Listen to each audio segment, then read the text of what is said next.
If you've ever thought your house was haunted, have you ever considered that maybe it's being haunted by a human? Today we are talking about Melody's personal absolute worst nightmare, which is frogging. And I wanted to talk a little bit about this topic because of a TikTok that was brought to light recently that went extremely viral. She's too frightened to go all the way up into the attic because the light that's up there is a cord light and it's a little ways, so she doesn't want to go into the attic, thinking it might be unsafe. So she just crawls up 4 or 5 stairs and just sticks her arm up into the attic and just snaps a photograph.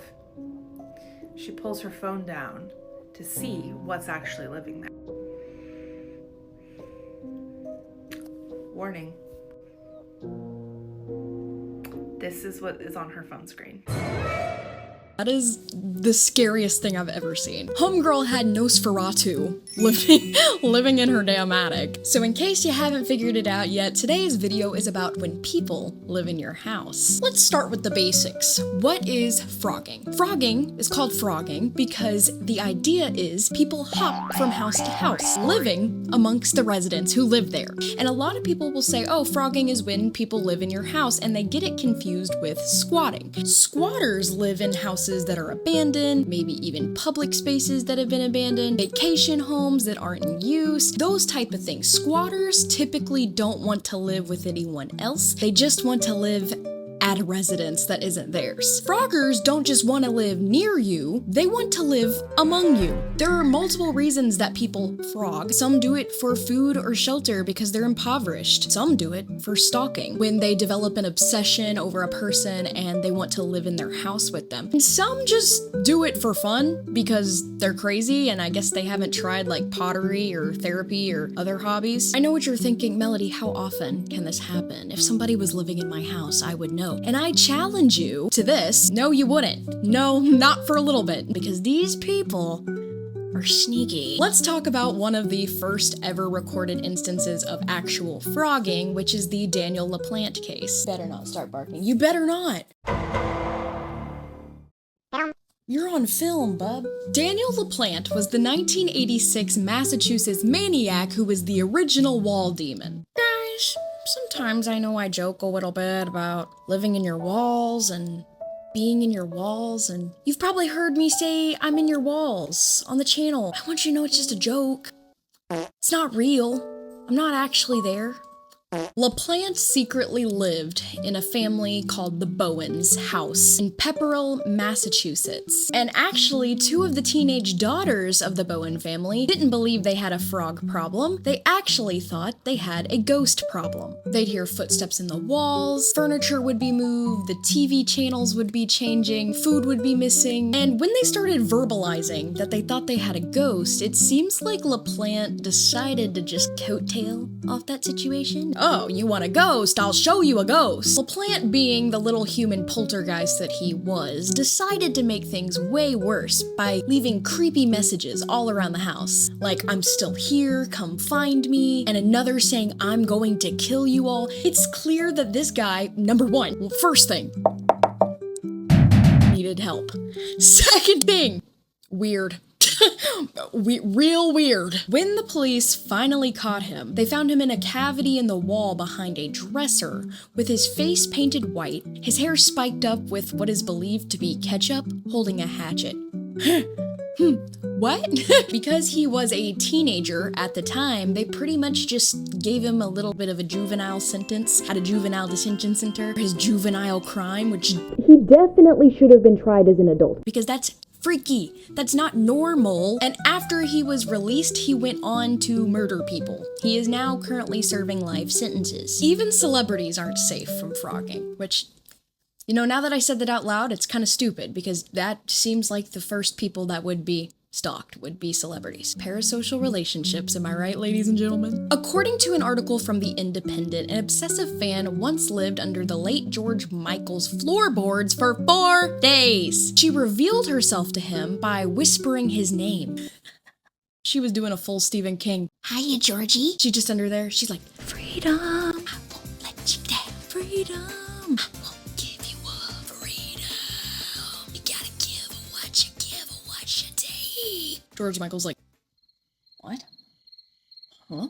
Now, this next story occurred in 2022. I can't find a ton of credible articles about it, but it was featured in a Lifetime dramatization documentary called Frogging, A Hider in My House. You know, if Lifetime covered it, it probably happened to an extent, and you just gotta pretend that the B actors are real human beings. But keep in mind that as someone who does a little journalism herself, I find it a little strange that this isn't covered on like CNN, Fox, NPR. No big news site really picked it up. I'm getting it from like little local places. So I found that a little strange. the Honolulu frogging incident is an incident of attempted frogging because the frogger moved into the home while the family was on vacation and was going to attempt to continue living there when they returned. James and Brittany Campbell left their home in Honolulu to go on vacation. If you live in Hawaii, where are you vacationing? Are you going to Iceland? Are you going to like Norway? You win. You're there.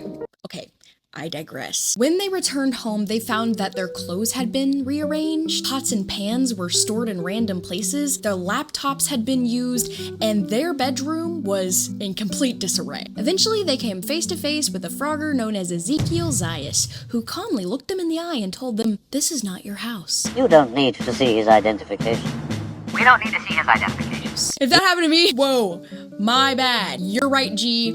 I'll just see my way out. I'll check the Holiday Inn tonight. It's okay, really. News outlets called The Lineup and the Spectrum News Hawaii reported that Zayas had been secretly living there, wearing the family's clothes, using their pots and pans, and journaling on their computer, leaving behind a peculiar document called The Omnivore Trials, a rehabilitation of rat-like people.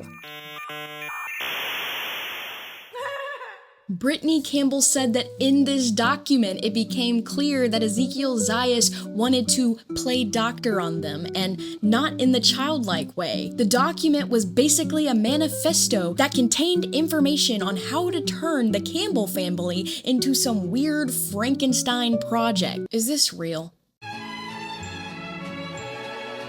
The documents suggested that these surgeries would rehabilitate this rat-like family and included instructions for things such as genital rehabilitation and hand transplants, and I'm not sure I want to know what either of those two things entail. He was caught, convicted, and sentenced to 40 years in prison, and then killed someone in jail, because of course he did. I don't know what I expected. So some people frog because they don't have housing, they don't have food, they don't have water, so they're basically just trying to mooch off of someone else, and it's not always malicious. Some people frog because they get an unhealthy obsession with their victim, and they're almost stalking them. Some people frog because they want to rehabilitate rat people.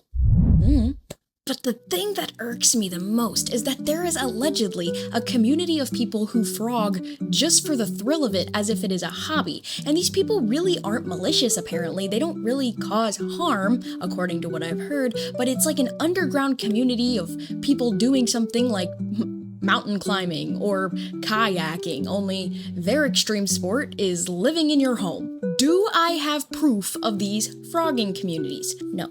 No, I do not. But that is because you can't post about it on the internet. You can't just get on Reddit and say, "Hi, I'm breaking into a home today." You're gonna get found out. So I don't know how much of this is true, but there is word on the street floating around the interwebs that if you go on the dark web, you will be able to find forums and communities of these people who enjoy frogging. And they apparently have a code of conduct. The supposed rules of frogging are along the lines of like, don't get caught, don't harm anyone, don't steal anything you don't need, and respect the space. I mean, nothing screams respecting my space like eating my stolen Doritos while living in my ceiling, but to each their own, I guess. Again, no one has proved that these communities exist. I would love to see proof of them, but it's essentially a dark web rumor. And I know there are ways to access the dark web, all you need to do is download a browser for it. But as the woman who accidentally installed malware on my computer trying to download wallpaper within the first hour of me setting it up, and had to dump everything, factory reset my PC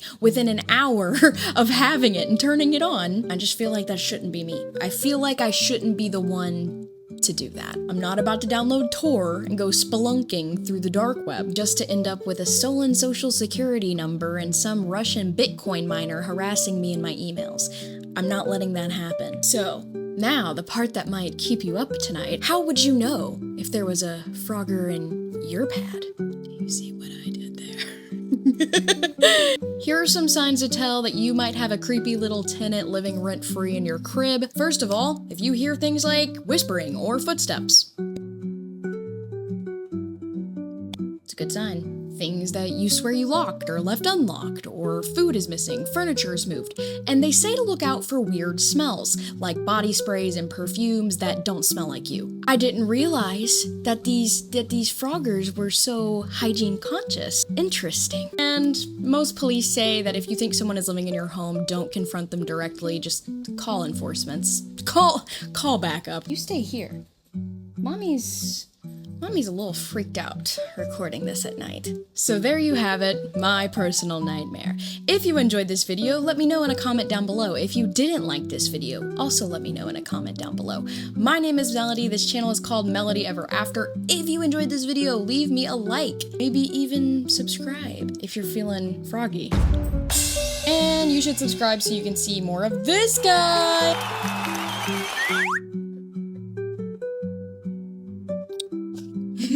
My name is Melody, you've been watching my channel. Again, it is called Melody Ever After. I would love to see you guys in the next one. Until next time.